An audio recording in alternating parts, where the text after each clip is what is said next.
Hello guys, അപ്പോൾ എല്ലാവർക്കും നമ്മുടെ ഡേ 6ലേക്ക് സ്വാഗതം. അപ്പോൾ നമുക്ക് ഇന്ന് നടന്ന കാര്യങ്ങൾ എന്തൊക്കെയാണെന്ന് കണ്ടാലോ. അങ്ങനെ രാവിലെ എണീറ്റ് ഞങ്ങളൊന്ന് കോഫി കുടിക്കാൻ വേണ്ടിയിട്ട് പോവുകയാണ്. അപ്പോൾ എല്ലായിടത്തും നിറയെ വെള്ളം കയറി കിടക്കുകയാണ്, എല്ലാവരും സേഫായിട്ട് ഇരിക്കുക. അങ്ങനെ ഞങ്ങൾ ചെന്ന് ഫിൽറ്റർ കോഫിയാണ് കുടിക്കുന്നത്. അപ്പോൾ അവിടെ നിന്ന് നമ്മൾ തന്നെ പൈസ ഇട്ട് നമ്മൾ തന്നെ കോഫി എടുക്കണം. അങ്ങനെ ഞങ്ങൾ അവിടെ നിന്ന് കോഫിയൊക്കെ എടുത്ത് ഞാനും അമ്മയും കൂടെ അവിടെ ഇരുന്ന് ഓരോ കാഴ്ചകളൊക്കെ കണ്ട് അങ്ങനെ കോഫി കുടിച്ചുകൊണ്ടിരിക്കുക. അപ്പം നമ്മൾ കുടിച്ചുകൊണ്ടിരുന്നപ്പോൾ നമ്മുടെ നേഴ്സ് ആൻറ്റിമാരൊക്കെ അതിൽ കൂടെ പോകുന്നുണ്ട്. അപ്പോൾ അവരോടൊക്കെ സംസാരിച്ച് അങ്ങനെ അവിടെ ഇരുന്ന് കോഫിയൊക്കെ കുടിച്ച് അത് കഴിഞ്ഞ് നമ്മൾ പതുക്കെ റൂമിലേക്ക് പോകുന്നു.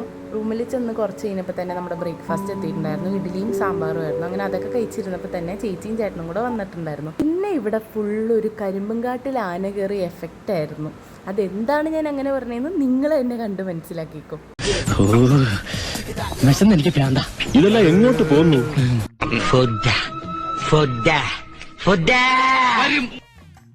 കണ്ടോ, വലിയ പണക്കാരാണെന്ന് തോന്നുന്നു. എന്തൊരു തീറ്റ അതിന് ഭയങ്കരം തന്നെ. തരില്ല ഞാൻ, ഇതാർക്കും തരില്ല. ഇന്ദുന്റെ അടുത്ത കളി. നിങ്ങൾ തിന്നണ അത്ര ചോറൊന്നും ഞാൻ തിന്നലില്ല. ഞാൻ തിന്നണ ചോറിന്റെ കണക്കൊന്നും വെച്ച് പറയണ്ട. ഞാൻ പള്ള നാർന്നാലും തിന്നു.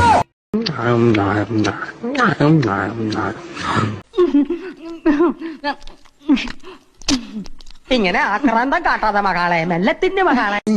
തിന്നിട്ടും പോരാതായി, നക്കിയിട്ടും തീരാതായി. നാട്ടിൽ പട്ടിണിയുടെ ഒരു കുറവേ ഉണ്ടായിരുന്നു, അത് അവരായിട്ടങ്ങ് തീർത്തു. ആഹാ, ഇതിവിടെ ഉണ്ടായിരുന്ന എവിടെയൊക്കെ നോക്കി ആരേക്കടങ്ങോട്ട്. ഈ പ്രായത്തിലുള്ള പിള്ളേരൊക്കെ നന്നായിട്ട് ആഹാരം കഴിക്കണം. ശരിയാ, അങ്ങനെയാണ് ഇതെല്ലാം കൂടെ പൊതിഞ്ഞിട്ടാ ഞങ്ങൾ വീട്ടിൽ കൊണ്ടു ചെന്നോളാം അല്ലേ? നിങ്ങൾ ഇങ്ങനെ വായി നോക്കിയിരുന്ന എനിക്ക് ശരിക്കും ഉണ്ണാൻ പറ്റത്തില്ല. ഒന്ന് അങ്ങോട്ട് മാറിയിരുന്നേ. ആ പോർട്ടെ അംഗവൈദ്യങ്ങൾ സംഭവിച്ച പപ്പടവടകൾ, പക്കുവടകൾ, പരിപ്പുവടകൾ, പഴപൊരികൾ, പൊട്ടിയ പുട്ടുകൾ, പക്കുപൊട്ടിയ ദോശകൾ, അങ്ങനെ any items. I have no problem. ഒരു നേരത്തെ ആഹാരം ഇവന് നീ കൊടുക്കണമെന്ന് എന്നോട് പറഞ്ഞപ്പോ ഇത്രയും പ്രതീക്ഷിച്ചില്ല.